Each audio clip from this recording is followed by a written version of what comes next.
नमस्कार दोस्तों, इस वक्त बड़ी खबर आ रही है। आपको बता दें, मध्य प्रदेश में उपचुनाव से पहले कांग्रेस छोड़ भाजपा में शामिल हुए ज्योतिरादित्य सिंधिया के दोबारा कांग्रेस में शामिल होने को लेकर बड़ी खबर आ रही है। वहीं मध्य प्रदेश उपचुनाव से पहले बीजेपी को झटका लगा है। एक और बीजेपी दिग्गज नेता ने पार्टी छोड़ दिया है और आज कांग्रेस में शामिल हो गए। वहीं दूसरी तरफ पीएम केयर फंड को लेकर कोर्ट ने मोदी सरकार को नोटिस जारी कर दिया है। वहीं दूसरी तरफ केरल में गर्भवती हथनी की हत्या के बाद एक आरोपी को गिरफ्तार कर लिया गया। जी हाँ दोस्तों, क्या कुछ है पूरी खबर हम आपको विस्तार से बताएंगे, लेकिन इससे पहले अगर आपको भी लगता है कि पीएम केयर्स फंड में जो भी पैसा मिला है क्या उसे सार्वजनिक करना चाहिए, उसे जनता के सामने रखना चाहिए या फिर नहीं, कमेंट कर अपनी राय जरूर बताएं और इस वीडियो को ज्यादा से ज्यादा शेयर जरूर करें। तो चलिए बढ़ते हैं पहली बड़ी खबर की तरफ। आपको बता दें, मध्य प्रदेश में उपचुनाव से पहले कांग्रेस छोड़ भाजपा में शामिल हुए ज्योतिरादित्य सिंधिया को लेकर कांग्रेस नेता का बड़ा बयान आया है। भाजपा में घुट रहे सिंधिया जल्द कांग्रेस में करेंगे वापसी। जी हां, आपको बता दें, मध्य प्रदेश में जल्द ही उपचुनाव होने वाला है। उपचुनाव को लेकर प्रदेश में सियासी उथल पुथल शुरू हो गई है। ज्योतिरादित्य सिंधिया के कट्टर समर्थक रहे मध्य प्रदेश सेवा दल के पूर्व अध्यक्ष सत्येंद्र यादव प्रदेश कांग्रेस कमेटी में लौट आए हैं। सत्येंद्र यादव गुरुवार को पीसीसी दफ्तर पहुंचे और कामकाज शुरू किया। आपको बता दें कि सिंधिया के कांग्रेस छोड़ भाजपा में शामिल होने के बाद सत्येंद्र यादव ने भी सेवा दल से इस्तीफा दे दिया था। सत्येंद्र यादव ने जीएमपीसीजी से बातचीत में कहा, मैं भाजपा में नहीं जा सकता। सेवा दल की पूरी टीम कांग्रेस के लिए उपचुनाव में जुटी है। ज्योतिरादित्य सिंधिया भी भाजपा में घुटन महसूस कर रहे हैं। सिंधिया इन दिनों किसी से मुलाकात भी नहीं कर रहे हैं। वह भाजपा में परेशान होकर जल्द ही कांग्रेस में वापसी करेंगे। आपको बता दें कि मध्य प्रदेश में विधानसभा की 24 सीटों के लिए उपचुनाव होने वाले हैं और इन सीटों पर जीत और हार का गणित राज्य सरकार के भाग्य का फैसला करेगी। ऐसे में सत्ताहीन भाजपा और कांग्रेस दोनों ही पार्टियां पूरे दमखम के साथ उपचुनाव की तैयारी कर रही हैं और इन 24 सीटों में 16 सीटें ग्वालियर चंबल संभाग की हैं। वहीं बढ़ते हैं दूसरी बड़ी खबर की तरफ। आपको बता दें, मध्य प्रदेश में उपचुनाव से पहले बीजेपी को झटका लग गया है। जी हां, सिंधिया की वजह से एक और नेता ने पार्टी छोड़ दी है। आपको बता दें, मध्य प्रदेश में जल्दी उपचुनाव होने वाले हैं और उपचुनाव के ठीक पहले बीजेपी को एक के बाद एक झटके लगने शुरू हो गए। पूर्व सांसद प्रेमचंद गुड्डू के बाद अब पूर्व मंत्री बालेंद्र शुक्ला ने बीजेपी को अलविदा कह दिया है। उपचुनाव से पहले भाजपा को यह ग्वालियर चंबल संभाग से बड़ा झटका माना जा रहा है। ग्वालियर के पुराने खाटी नेता और पूर्व मंत्री बालेंद्र शुक्ल बीजेपी छोड़ फिर कांग्रेस में लौट आए हैं। बीजेपी में अपनी अनदेखी से नाराज शुक्ल की कांग्रेस में घर वापसी हुई है। ये बीजेपी और सिंधिया दोनों के लिए बड़ा झटका है। शुक्ल ग्वालियर चंबल में ब्राह्मणों का चेहरा है और स्वयं माधवराव सिंधिया के बाल सखा रहे हैं। वो अर्जुन सिंह, मोतीलाल बोरा और दिग्विजय सिंह मंत्रिमंडल में 13 साल तक मंत्री रहे।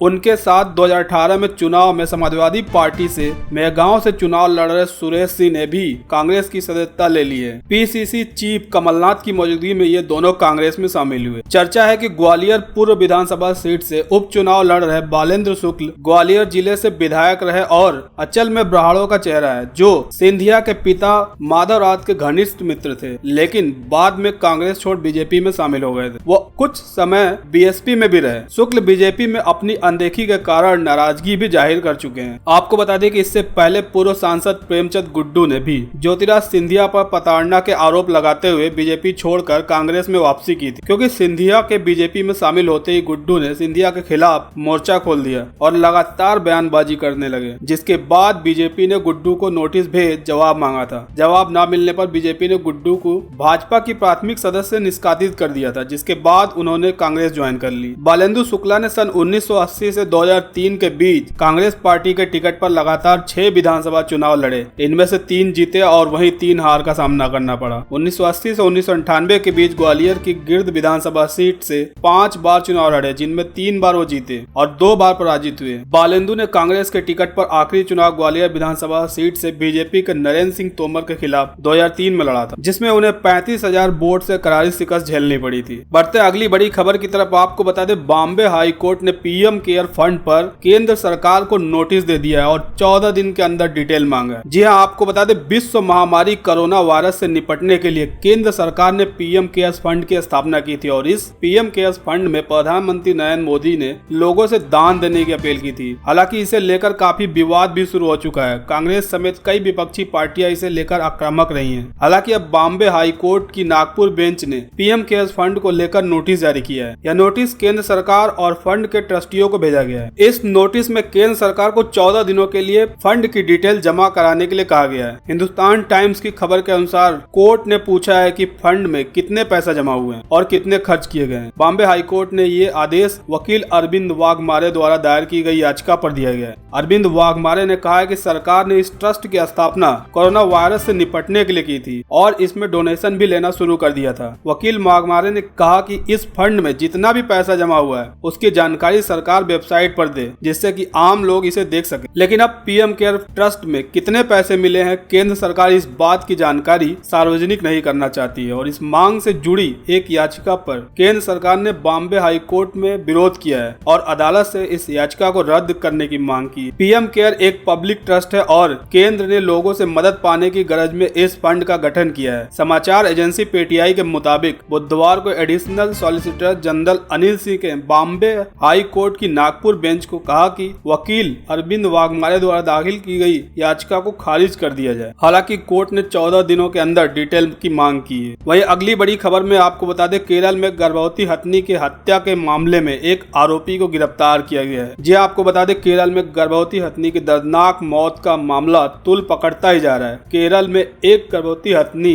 की मौत के बाद एक व्यक्ति को गिरफ्तार किया गया है। राज्य वन विभाग ने ट्वीट किया। इस घटना की देश भर में व्यापक स्तर पर आलोचना की गई थी। वन विभाग के सूत्रों ने बृहस्पतिवार को बताया था कि हथनी की मौत की घटना के संबंध में 3 संदिग्धों से पूछताछ की जा रही है और 2 अन्य संदिग्धों की तलाश की जा रही है। एक वरिष्ठ वन अधिकारी का कहना है कि करीब 40 वर्ष का आरोपी शख्स कथित तौर पर विस्फोटक की आपूर्ति करता था। यह इस मामले में पहली गिरफ्तारी है। केरल ने मुख्यमंत्री पिनाराई विजयन ने कहा है कि हमारी नजर 3 संदिग्धों पर टिकी हुई है। सीएम ने एक ट्वीट करके कहा कि 3 संदिग्धों पर ध्यान केंद्रित करते हुए एक जांच जारी है। पुलिस और वन विभाग संयुक्त रूप से घटना की जांच करेंगे। केरल के पलक्कड़ में गर्भवती हथनी की पटाखे से भरा अनानास खाने से मौत हो गई थी। कुल गांव वालों पर हथनी को विस्फोटक भरा फल खिलाने का आरोप है। इस मामले में आज एक शख्स को गिरफ्तार किया गया। गिरफ्तार किए गए शख्स का कहना है कि जंगली सूअरों को मारने के लिए फल में विस्फोटक रखा जाता है, लेकिन इस बार ऐसा फल हथनी ने खा लिया जिससे उसकी मौत हो गई। बढ़ते अगली बड़ी खबर में आपको बता दें, सिंधिया को कानूनी पेच में उलझाएगी कांग्रेस। जी आपको बता दें, राज्यसभा चुनाव की तारीख आने के बाद प्रदेश की सियासत एक बार फिर गर्मा गई है। कांग्रेस ने राज्यसभा चुनाव के बाद भाजपा के उम्मीदवार ज्योतिराज सिंधिया और सुमेर सिंह सोलंकी को कानूनी पेच में उलझाने की तैयारी कर ली है। पार्टी सिंधिया को सुप्रीम कोर्ट की अवमानना के लिए ठहराएगी। चुनाव के बाद कांग्रेस हाई कोर्ट में इलेक्शन पिटीशन दायर करेगी। उनके निर्वाचित होने के बाद सिंधिया और सोलंकी की राज्यसभा सदस्यता रद्द करने की मांग की जाएगी। सांसद विवेक तनखा ने कहा कि आपत्तियां पहले ही दर्ज कराई गई थी, लेकिन उनको मान्य नहीं किया गया। अब कांग्रेस के पास कोर्ट जाने का रास्ता बचा है। इस मामले में कांग्रेस सांसद विवेक तनखा का कहना है कि भाजपा प्रत्याशी के नामांकन फॉर्म मजबूर करने की बड़ी कानूनी त्रुटि हुई है। सिंधिया ने नामांकन के साथ अपने शपथ पत्र में यह बात छिपाई है कि उन पर भोपाल के टीटी नगर थाने में एफआईआर दर्ज की गई है। सुप्रीम कोर्ट की गाइडलाइंस के मुताबिक नामांकन के साथ आपराधिक मामले की सारी जानकारी दी जानी चाहिए। तनखा ने कहा कि कांग्रेस ने इस बात की आपत्ति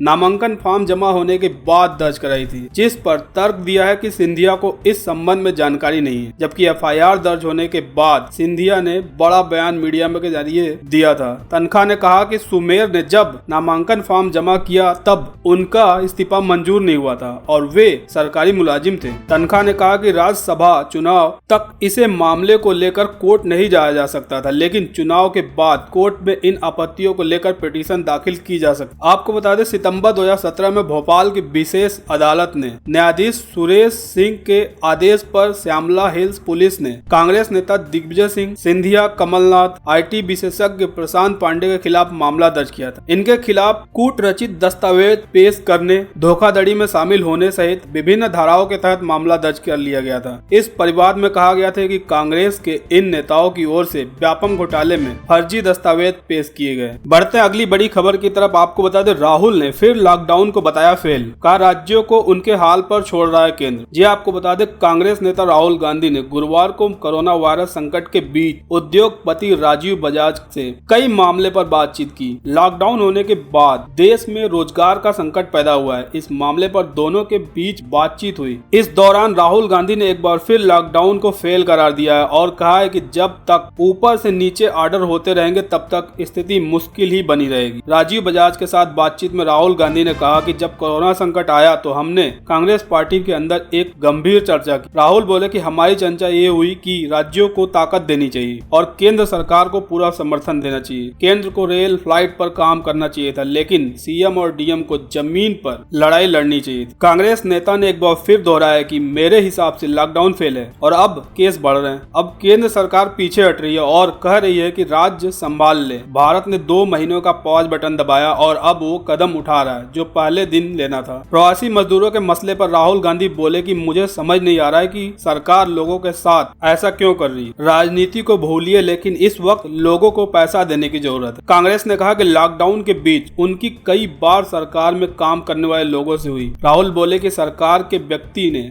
मुझसे कहा है कि इस वक्त चीन के मुकाबले भारत के सामने काफी मौका है। अगर हम मजदूर को पैसा देंगे तो बिगड़ जाएंगे और काम पर नहीं जाएंगे। हम बाद में इन पैसे को दे सकते हैं। इस तरह की बातें मुझे कही गई। बढ़ते अगली बड़ी खबर की तरफ आपको बता दें, भारत और चीन के बीच तनाव बढ़ गया है। एलएसी पर मंडरा रहे चीन के फाइटर। जी आपको बता दें, भारत और चीन के बीच पिछले कुछ दिनों से पूर्वी लद्दाख पर सड़क निर्माण को लेकर विवाद बढ़ता ही जा रहा है। दोनों देशों के बीच युद्ध जैसे हालात पर काबू पाने के लिए शनिवार को एक अहम बैठक होने जा रही है, लेकिन उसके पहले एक बार फिर चीन भारत को डराने की कोशिश में लगा हुआ है। बताया जाता है कि अक्साई चीन के इलाके में चीन ने अपने लड़ाकू विमान की हलचल बढ़ा दी है। भारतीय सेना भी लगातार चीन की गतिविधि पर नजर बनाए हुए है। मामले की गंभीरता को देखते हुए वायुसेना को अलर्ट कर दिया गया है। इकोनॉमिक टाइम्स की खबर के मुताबिक चीन ने वास्तविक नियंत्रण रेखा पर चल रहे तनाव के बाद अब अपने फाइटर जेट्स की हलचल बढ़ा दी है। भारतीय वायुसेना चीन की हर हरकत पर नजर बनाए हुए है। बताया जा रहा है कि चीन की वायुसेना ने सीमा पर युद्ध अभ्यास तेज कर दिया और सीमा पर अपने फाइटर जेट को उड़ा रहा है। बताया जा रहा है कि अभी तक चीन का कोई भी लड़ाकू विमान सीमा पर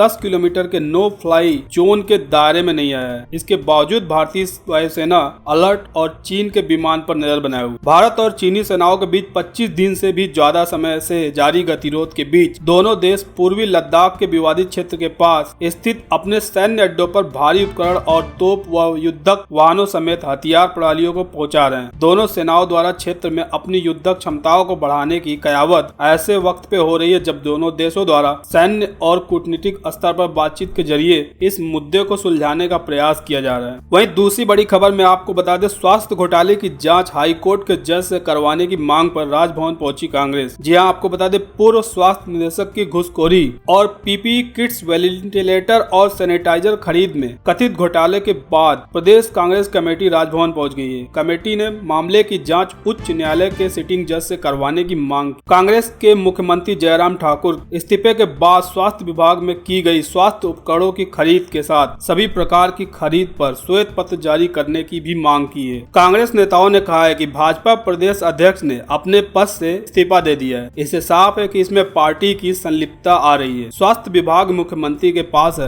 इसलिए वह भी अपनी नैतिक जिम्मेदारी से बच नहीं सकते। इसकी किसी भी निष्पक्ष जांच के लिए उनका इस पद से हटना आवश्यक है। ज्ञापन में कहा गया कि कुछ समय पूर्व सत्तारूढ़ दल ने नेताओं ने स्वास्थ्य विभाग में कथित गड़बड़ियों को लेकर एक पत्र भी उजागर किया था। इसमें तत्कालीन स्वास्थ्य मंत्री पर संगीन आरोप लगाए गए थे। सरकार ने इसकी जांच न कर उल्टे पत्र लिखने और भेजने वाले को ही ढूंढती रही। कांग्रेस ने पत्र में लगे आरोपी की जांच भी करवाने की मांग की है। कहा है कि मीडिया में आने के बाद सचिवालय में 50 रुपए के सैनिटाइजर खरीद को 130 रुपए अंकित करने के आरोपी अध्यक्ष को सस्पेंड किया गया है। आयुर्वेद विभाग में भी उपकरणों व दवाइयों की खरीद में हुए भ्रष्टाचार पर जांच मीडिया में आने के बाद शुरू की गई।